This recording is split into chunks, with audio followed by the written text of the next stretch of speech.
قرآن کریم میں شکایت ہے وَضُرِبَتْ عَلَيْهِمُ الذِّلَّةُ وَالْمَسْكَنَةُ وَبَاءُوا بِغَضَبٍ مِّنَ اللَّهِ وَغَضَبٍ مِّنَ النَّاسِ، ہے کہ نہیں؟ ہے۔ اس آیت کا میں نے اللہ فرماندا ہے میں یہودیت ہے بنی اسرائیل تے ذلت تے مسکینی مقدر کر دیتی ہے اور دنیا چ انہاں دا کوئی ٹھکانہ اور وطن نہیں۔ یہ قرآن وچ لکھیا ہے۔ اج اسرائیل یہودیاں دا وطن ہے کہ نہیں؟ قرآن دی شاید دی کی تشریح کریں گے؟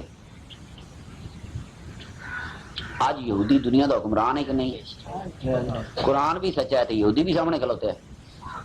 ہن کی کریں گے؟ کیا آج یہودی ذلت چن کہ مسلمان ذلت چن؟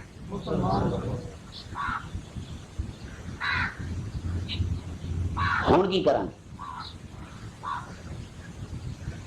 کدو آنکھ کھلے گی تھوڑی؟ ظاہر ہے اگر تسی سمجھیے کہ ہمیشہ واسطے یہودی ذلت ہے تو پھر تو اللہ دا قرآن غلط ہوتا ہے۔